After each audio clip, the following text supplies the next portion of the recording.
Hace 150 años se vivió un episodio que marcaría en mucho los esfuerzos de esa batalla.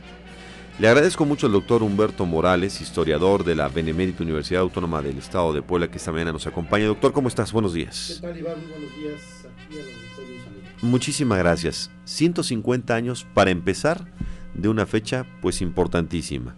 Pues sí. ¿Qué ocurrió hace 150 años, un día como hoy? Bueno, un día como hoy, hace 150 años, se inició el traslado de lo que podríamos llamar las tropas de un ejército en formación, que era por un lado los batallones del general Ignacio Mejía de Oaxaca y por otro lado el ejército de Oriente, ya bajo el mando del general Zaragoza, que por órdenes del presidente Juárez empiezan a movilizar pertrechos militares de la costa de Veracruz hacia, que se encontraban sobre todo en lo que era la guarnición de San Carlos de Perote, en lo que hoy es la ciudad de Perote, hacia lo que vendría a ser la población de San Andrés Chachicomula, hoy Ciudad Cerdán, que tenía un cuartel militar, que era la antigua colecturía de diezmos en la época del control eclesiástico del diezmo, y que con la nacionalización de los bienes de la iglesia por Juárez, pues se convierte en un cuartel militar. Este traslado se ordena para la mañana del 6 de marzo precisamente,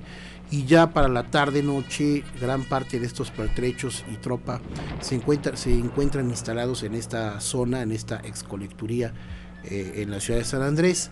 Y bueno, pues durante todo el día hubo un trasiego de militares y de leva y de pólvora y de municiones, porque Juárez tenía el temor de que al no respetarse de manera cabal los acuerdos de la Convención de Londres, sí, en el año del 61, las tropas, sobre todo francesas, estaban ya apostadas en San Juan de Ulúa y en Veracruz, y en cualquier momento se empezarían a desplazar a través de Orizaba con la amenaza de avanzar hacia México. Por esa razón le ordena a Zaragoza y a Ignacio Mejía tener el control de los pertrechos para evitar que cayeran en manos de tropas enemigas, sobre todo francesas, porque aunque ingleses y españoles también estaban amenazando y presionando en el puerto de Veracruz, pues había habido ya arreglos con estas dos potencias y aparentemente su amenaza no era tan grande. Ese es el contexto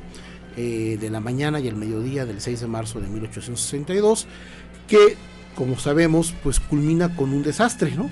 Culmina con un incendio del cual todavía las causas muy específicas son difíciles de discernir. Hay algunos autores que sugieren en la época que hubo una especie de sabotaje, hay quienes dicen que fue un terrible descuido de la soldadesca, de la tropa. El chiste es que para la noche, más o menos para las 8 de la noche, hay una tremenda explosión de pólvora y un incendio de magnitudes tremendas que mata a más de 1000 soldados de los batallones de Oaxaca y del batallón del Ejército de Oriente, y deja muertos también a más de 500 civiles de la población. Y esto pues fue un golpe moral muy fuerte para el general Zaragoza, porque pierde de un ejército que llegó a ser de 4300 hombres ya para la pelea en Aculcingo y el 5 de mayo, pues tomen en cuenta que pierde más de 1200 soldados en este accidente. De acuerdo. En la línea telefónica está Eduardo Merlo, historiador, buen amigo de esta casa. Eduardo, ¿cómo estás? Buenos días. Buenos días. Y esto deriva, por supuesto, en una complicación al momento de desplazarse hacia lo que es justamente Amozoc, de Amozoc a Puebla, y enfrentar, por supuesto, la batalla que ya teníamos prácticamente encima. Cuando digo teníamos, me refiero a los poblanos de esa época. Pues sí, fue una tragedia lo de Chalchicomula.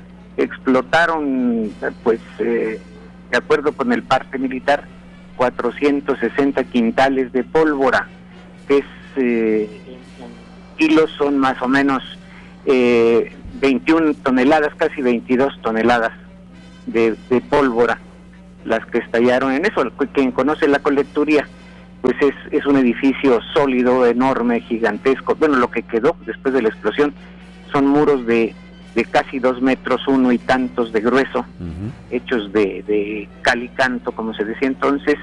Enorme edificio donde se almacenaban los granos, el maíz que los campesinos pagaban como primicias a la iglesia, como diezmo y primicias, y con todo y ese grosor y ese tamaño, pues reventó materialmente la colecturía, como estaba diciendo hace un momento, con toda corrección. El parte militar dice que murieron en total 1.042 hombres, 475 mujeres, que eran las soldaderas, hasta 30 y tantas vendedoras de comida, pues nunca faltan las vendedoras de comida cuando Claro. está la tropa, Claro. y 200 y tantos heridos, más 500 heridos de la vecindad, pues de los pobladores. Sí fue un golpe moral muy fuerte para, bueno, además no solo moral, físico, para las tropas republicanas, y esto pues movió a Zaragoza a que trabajara intensamente para mover las tropas que le quedaban, y como se decía hace un momento, se diezmó considerablemente el ejército. Al mismo tiempo que esto sucedía, en Veracruz desembarcaba Lorenzés con 3.000 hombres, se esperaban otros 4.000 que llegarían un poco después, así que pues el panorama era sombrío, negro para nuestro país. ¿Cómo marca esta situación, Eduardo Merlo, lo que se vive posteriormente hasta culminar con la batalla del 5 de mayo? Es decir, se van dejando heridos y van quedando muertos, se van sepultando en el camino, porque así lo marca la historia. Los muertos se sepultaron allí, se tuvo que quedar el ejército para realmente enterrar, porque si no se hubiera provocado una epidemia por la descomposición.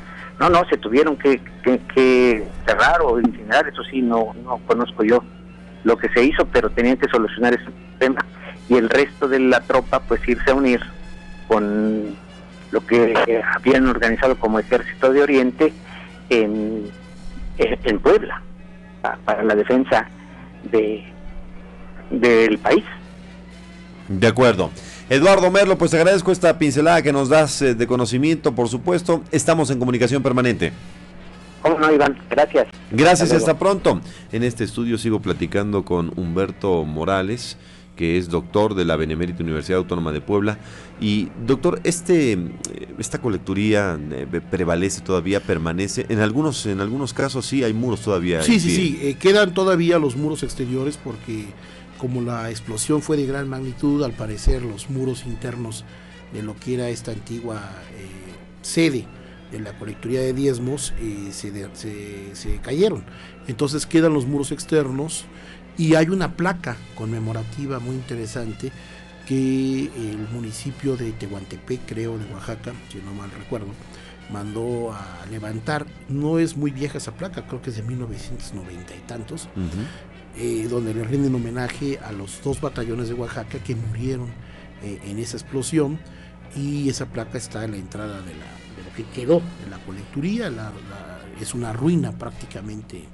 Los restos del edificio son los muros exteriores los que se pueden observar con claridad. Hay fotos de ese tipo de restos, y bueno, está esta placa conmemorativa, ¿no?, que hace homenaje a los caídos por este accidente tremendo, sobre todo los batallones de Oaxaca, porque el contingente más grueso que se pierde de estos 1,000 y pico de soldados que mueren ahí, por lo menos 2/3 partes pertenecían a la tropa del general Mejía, que venía a unirse a Zaragoza justo en ese punto para empezar a cercar el pico de Orizaba, previendo que las fuerzas de Lorenzés iban a acantonarse en Orizaba. Entonces la idea era rodear.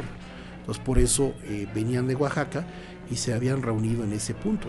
San Andrés era un punto estratégico de control de todo lo que vendría a ser las faldas del pico, hasta justamente lo que vendría a ser el camino hacia Amozoc, ¿no?